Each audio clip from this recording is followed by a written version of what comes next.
security camera caught this little thief. Luckily, I know the tried and true method. There! And now we wait.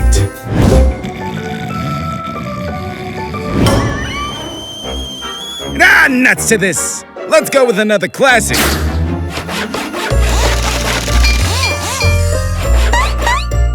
Easy does it.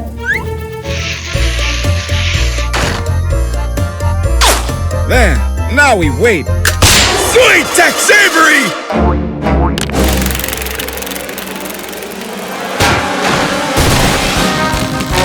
Hey! All right. I present to you the Meeseeks box. Conroy, tonight isn't game night. No, you press the button and Mr. Meeseeks will show up. Look! I'm Mr. Meeseeks, look at me! Mr. Meeseeks, open this pickle jar. Can do!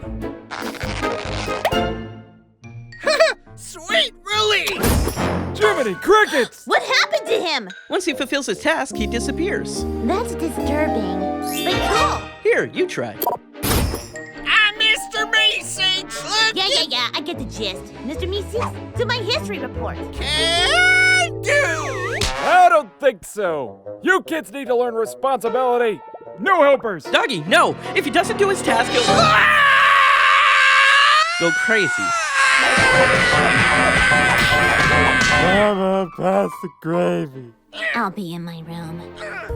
Oh, that's the last time I make a deal in a scientist's garage.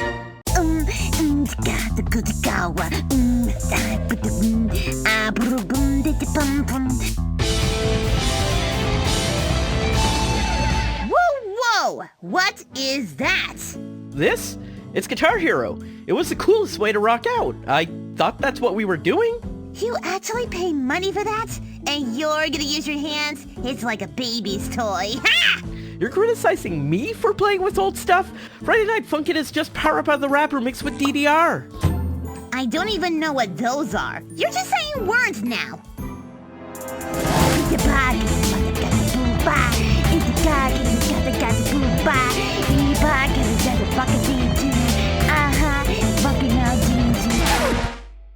You can't beat the real deal.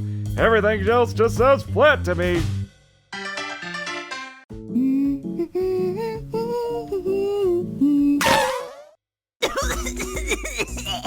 Seriously, Conroy? What? Farts are funny. No, they aren't! Even though others my age may find farts funny, an adult that reviews children's shows told me that they are lowbrow form of humor that is the last resort of a show devoid of creative. That's it! Yeah! Fart clocks.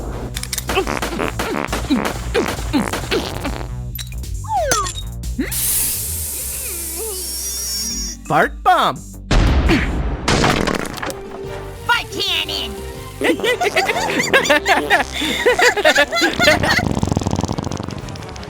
Pardon me? Old man dog farts.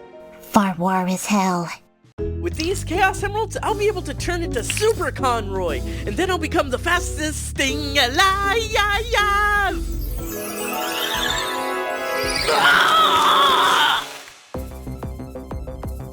So, now what? Now, I'm gonna use my powers to save the world!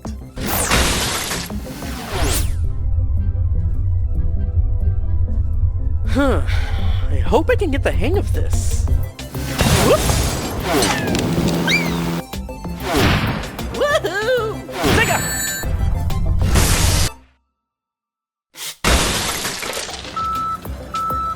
Okay, I think I can control the speed now. Oh man, I didn't get to use my powers to help the world. Think you've done enough.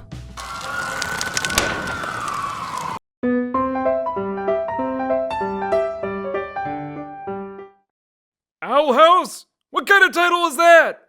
Okay, so it's about this teenager who lives with Patty and Selma's long-lost sister, a Care Bear, and an annoying snake with an owl for a face.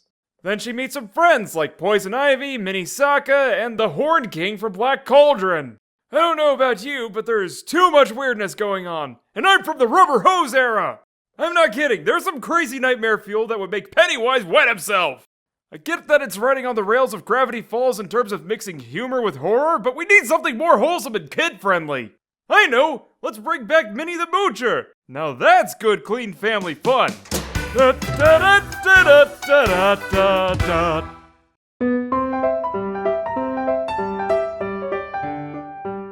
Conroy and I watched this epic journey of a Toon series. So Steven Universe is about a kid named Steven who has the gemtastic rejects of Josie and the Pussycats, poisonally I like the box-headed one, as adoptive parents, or something. Apparently Steven's the product of a hobo guitar player named Greg and a big gem Josie gal named Rose Quartz, who went to Jared and got a baby with magic hoodoo powers that he can't use for some reason.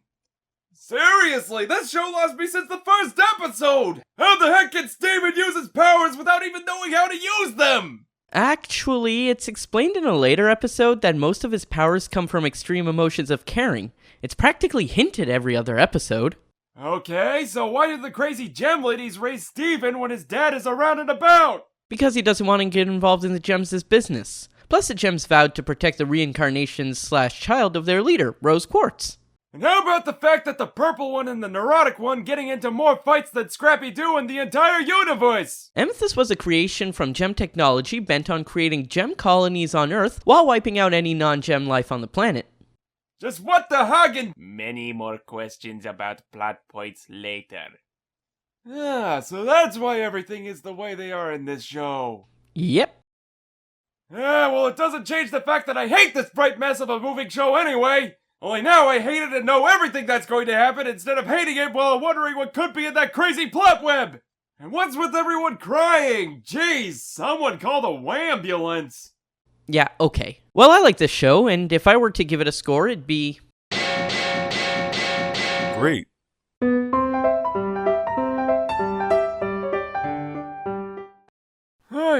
Ay, Toons these days, I tell ya. In an ancient Japanese world that has modern technology for some reason, a fox spirit kills dudes, so the village leader plops it into the body of a human baby named Naruto. Later, Noodles teams up with a pair of sockheads named Sakusei and Sakura, and they beat up bad guys to accomplish their dreams of becoming a great ninja. As for the second half of this show, I think I found out the formula. It explains these jutsu powers have nothing to do with the skills of an actual ninja, so we have stupid, Naruto makes reckless decisions, so we have idiot, then we get a bazillion filler episodes, and all together we get stupid, idiot, ninja filler!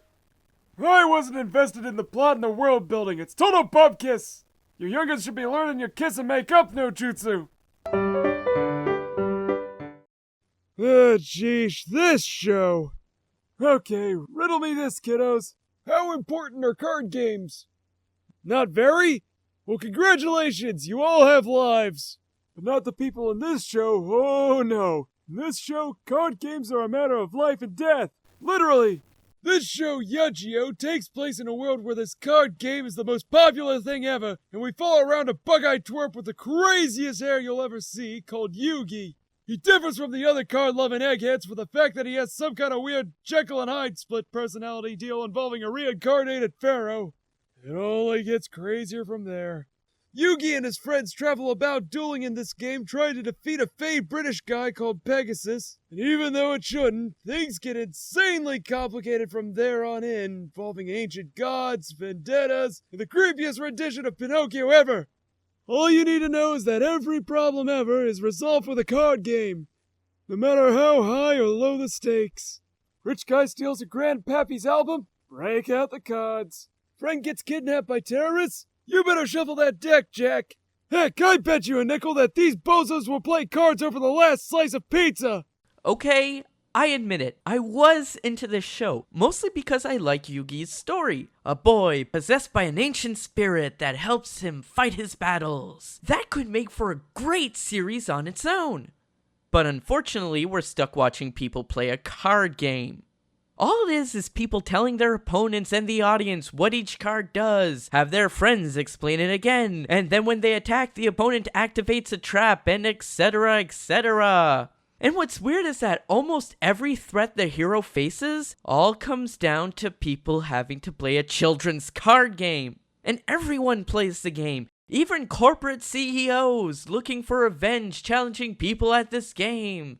I don't know if I'll cover the other Yu-Gi-Oh series in the future, but my general feel is that this show, while mildly fun to look at, is just plain dumb. Just watch Lil Karibo's abridged version instead. Lame. Subscribe to our channel for a chance to have an item you pick show up in the next cartoon.